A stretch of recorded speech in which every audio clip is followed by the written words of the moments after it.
দাগনভূঞায় পাওনাদারের চেকের মামলায় ক্ষুব্ধ হয়ে পাওনাদারের উপরই আক্রমণের পর পাওনাদারকেই চাঁদাবাজ বলে মিডিয়ায় মিথ্যা প্রচারের অভিযোগ উঠেছে দাগনভূঞার আমিরগাঁওয়ের ব্যবসায়ী নাসিরউদ্দিনের বিরুদ্ধে।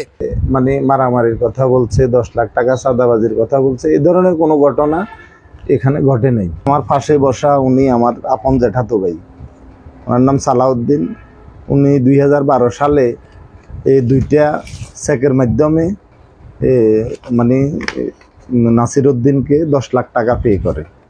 এটা চেকগুলা মানে টাকা দেওয়ার সাথে সাথে নাসিরউদ্দিন ওনারে দুইটা চেক দেয়। এই দুইটা চেক আমি আপনাদের মানে জানার সুবিধার্থে আমি মানে দেখাইলাম।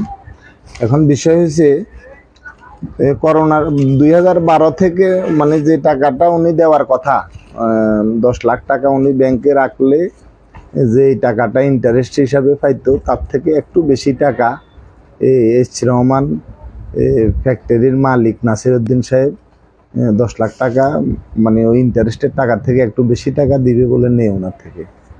তো এই টাকা দিতেছে মানে কোনো সমস্যা হইতেছে না। করোনাকালীন সময় উনি টাকাটা পে করা বন্ধ করে দেয়। উনি মাসিক যে টাকাটা ব্যাংকের মাধ্যমে হলে দিত ওই টাকাটা উনি মানে বন্ধ করে দেয়। বন্ধ করার পর থেকে বিভিন্ন সময় সালিশ হয়। তো সালিশে যে বিষয়টা উঠে আসে মানে ওনার মূল টাকাটা ইন্টারেস্টের টাকাটা বাদ দিয়ে ওনার মূল টাকাটা যাতে পে করে। তো এর ভিতর আপনার উপজেলা নির্বাহী কর্মকর্তা নিবেদিতা চাকমা উনি এটার একটা সালিশ করে। ওই সালিশের কপিটা হয়েছে এই নিবেদিতা চাকমার এই সালিশ, ওইটাতে উনি যে টাকা দিছে এটার প্রমাণ পাওয়া যায়। আর এটা মানে নাসিরউদ্দিন সাহেব উনি অঙ্গীকার নামা দিছে এই পেপারের মাধ্যমে উনি যে সালাউদ্দিন ভাই থেকে 10 লাখ টাকা নিছে। এখন আমাদের বিষয় হচ্ছে আমার জ্যাঠাতো ভাই আজকে গত কিছুদিন আগে এই টাকা না পেয়ে ব্যাংকে চেকগুলা ডিজনার করা এবং আদালতে শরণাপন্ন হয়। উনি চেকগুলা ডিজনারের মামলা করেন, চেক ডিজনারের মামলা করে। গতানুগতিক মামলা চলতেছে। ঈদ পরবর্তীতে ওনার পরিবার বাড়ির থেকে শ্বশুর বাড়িতে যায়। উনি একা মানুষ বাড়িতে বসে রয়েছে। আমাদের সাথে ওনার একটা ছেলের ইতালির ভিসা হয়েছে, কিছু টাকা পয়সার বিষয় আছে, একটা টিকিটের দরকার। তো আমরা ওনার যেহেতু চাচাতো ভাই আমাদের প্রতিষ্ঠানে উনি আসতেছে। প্রতিমধ্যে এস রহমানের যিনি মালিক নাসিরউদ্দিন সাহেব হঠাৎ করে ওনারে রাস্তার থেকে ধরে নিয়ে ওনার ফ্যাক্টরির ভিতর ঢুকায় নেয়।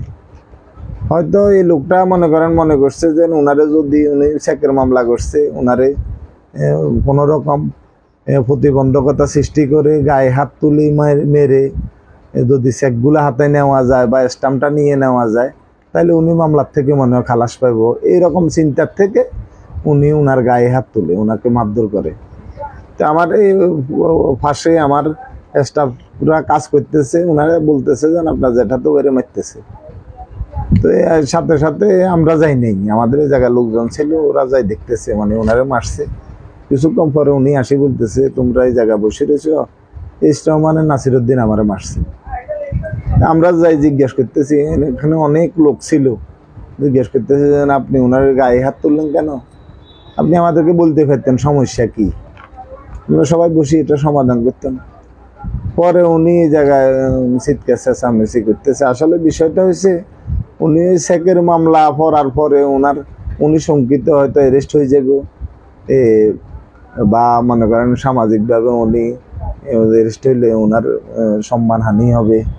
এর ভিতর উনি ব্যাংকের চেকের মামলা 6 মাস জেল খাটছে। গত 15-16 দিন আগে উনি মানে জেল থেকে আসছে। এখন আরেকটা মামলা, আমরা আসলে ওনারে পাওনা টাকা, এই পাওনা টাকাটা উনি পায় এই জন্য মামলা করছে। কোনো রকম ঝামেলা করার জন্য এই জায়গায় কোনো কেউ ওনার কাছে সাদা চাই নাই। এই চেকগুলাই অরিজিন চেকগুলাই দেখেন আপনারা, এই 5 লক্ষ টাকার চেক একটা, আরেকটা এই 5 লাখ টাকার চেক। আমার এই জ্যাঠাতো ভাই সালাউদ্দিন সাহেব ওনার কাছে এই টাকাটা পায়। আইনের শরণাপন্ন হয়েছে এই টাকাটা উনি যাতে পায়।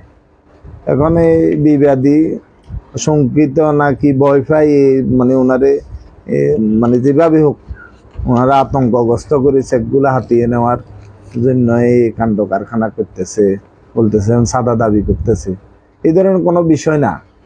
উনি আশেপাশে অনেক লোক থেকে যাদের কাছে টাকা পয়সা আছে, বিদেশ ফেরত লোকজন, কারো থেকে 20 লাখ, কারো থেকে 30 লাখ টাকা ব্যাংক যেভাবে দেয় ওইভাবে পে করবে বলে টাকা নিছে।